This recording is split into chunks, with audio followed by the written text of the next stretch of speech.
A ver, te escuchamos con de los videojuegos.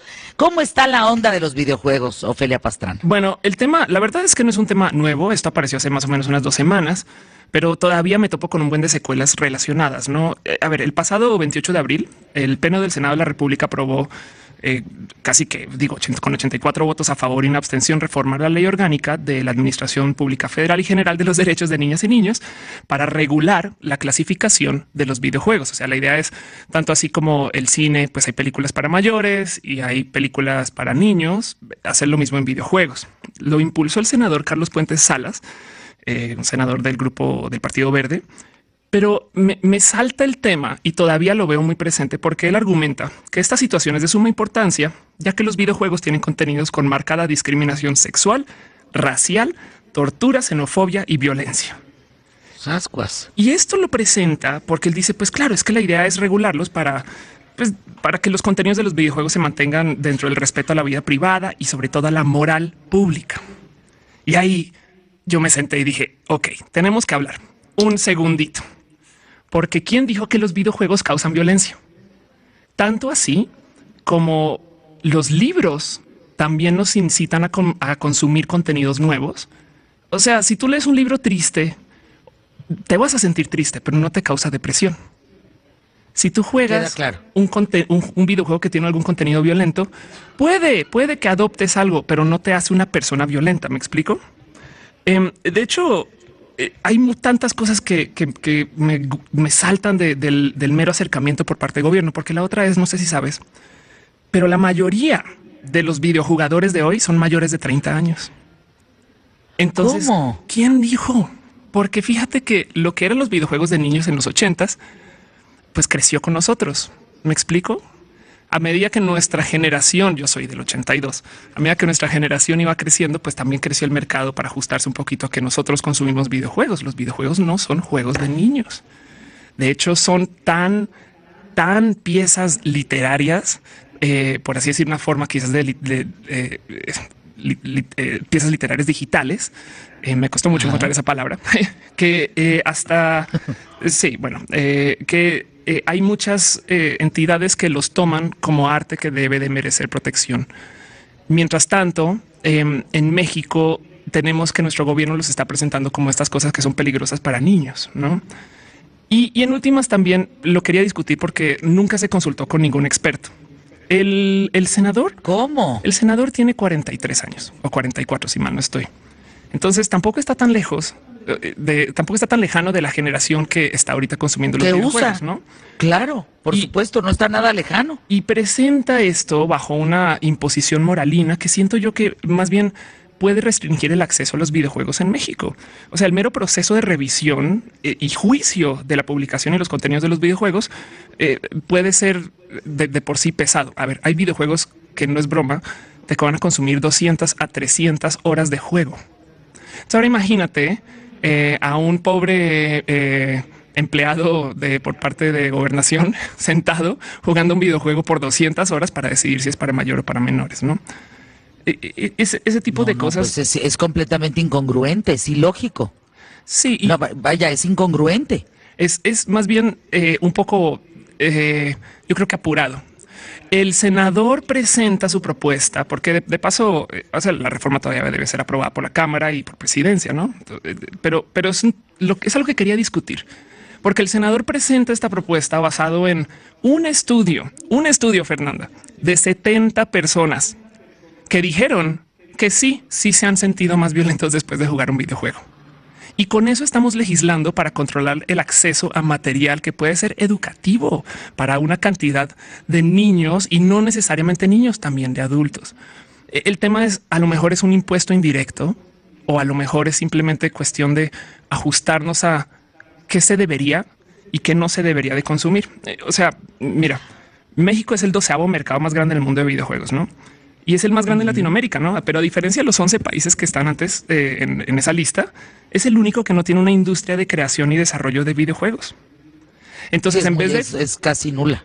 En vez de fomentar que seamos nosotros los productores de nuestros videojuegos aptos para nuestra cultura, solamente vamos a bloquear el acceso para que algunas personas a lo mejor no los puedan consumir. Algunos pueden ser bloqueos indirectos, como por ejemplo, sale el juego a la venta, 6 meses después se vende en México. ¿Y qué hacemos además con las descargas digitales? ¿Cómo vas a regular ahí?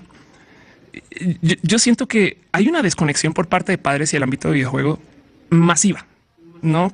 De cierto modo, mis padres me decían a mí, ¿por qué no lees X o Y libro que podría ser considerado tan sanguinario, violento, o como fue que te lo mencioné acá, podría ser considerado tan agresivo contra la moral? Claro. Pero ellos me lo presentaban con fin de extender mi criterio. Y si los niños de hoy están jugando videojuegos, ¿por qué los padres no juegan con ellos? Más bien. Entonces quería... Me recordaste, Ofelia, aquella vez, hace algún tiempo, que en mis manos tuve ensayos sobre la ceguera. Y lo cerré, Ofelia, no lo pude terminar de leer. Las imágenes de ese hospital eran desgarradoras, era la manera de narrar esas imágenes eran brutales para mi cerebro, generaban violencia en mí y era un libro. Tienes toda la razón, ¿por qué no podemos ver como material literario digital los videojuegos y basarse en una encuesta de 70 personas la decisión de la mayoría en un país? Yo creo que lo que es grave de esta situación es que el senador argumenta, no justo que es para ayudar a los padres, para que tengan un criterio en el momento de compra. Y estoy de acuerdo que a lo mejor vale la pena saber antes de que lo compres, no que alguien te diga, mira, sí puede ser violento, tanto el libro como la película, como el videojuego. Pero de cierto modo propone algo que me parece que es un pensar peligrosísimo, porque el gobierno entonces ahora técnicamente se propone como quien dictamina nuestro criterio de decisión para la compra de material cultural. ¿Me explico? Siento que queda claro. Ahora, no, pues eso no tendría que estar en manos de ellos, pues si no son nuestros papás ni nuestras mamás. Tal cual. Ellos dictan leyes, pero no tiene que ver con el tema del criterio, porque puede haber niños de 13 años que a lo mejor en su casa fueron educados y están más avanzados y son niños de 16, 18 con pensamiento más maduro. Otros tendrán más restricciones y bueno, se tardarán en crecer y en tomar decisiones más tiempo. Ahora, ¿qué pasa, Ofelia, con la clasificación, internacional de I, que es Everybody, o de M, que es Mature, en el caso de los videojuegos? ¿Esa no aplica a México?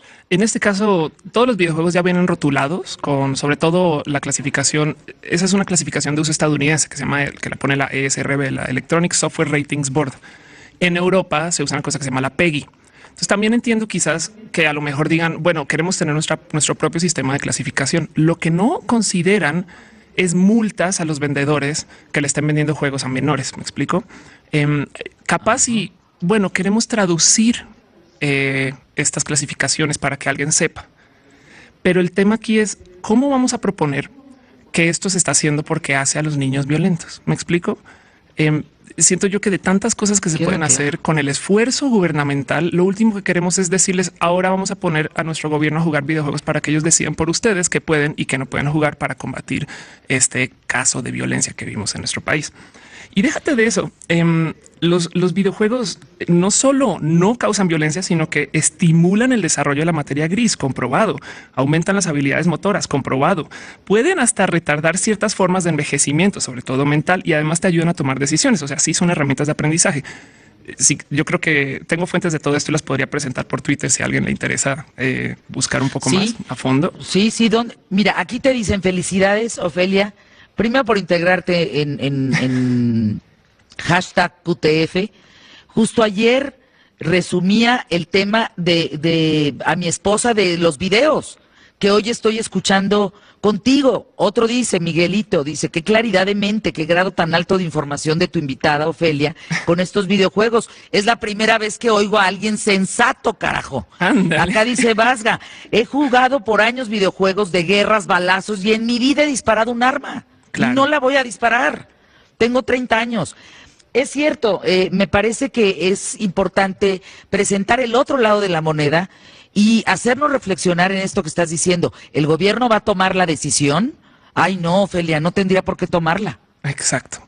Y en cuyo caso, mira, para rematar, la Ciudad de México tiene un esfuerzo que trabaja muy en pro del fomento de la cultura digital. Hasta invitaría al senador a que se dé una pasada por el Centro de Cultura Digital en la Ciudad de México, que es el lugar donde están las personas, yo creo que más aptas para entender en el tema de videojuegos, para una pequeñita consulta de qué sucede. O si no, que levanta un videojuego en su celular. Ofelia, te dejo yo a ti una pregunta para pasar a lo que sigue aquí en ¿Qué tal, Fernanda? Digo, evidentemente tus datos de Twitter y demás, pero te dejo una pregunta a ti y a la gente que nos escucha. ¿Tendrán los videojuegos más contenido agresivo y sexual que la Biblia? Wow. Ahí la dejo. Ahí la dejo. Ahí la dejo. Muchas gracias. Gracias, Ofelia Pastrana, analista de medios digitales. Gracias, Fernanda.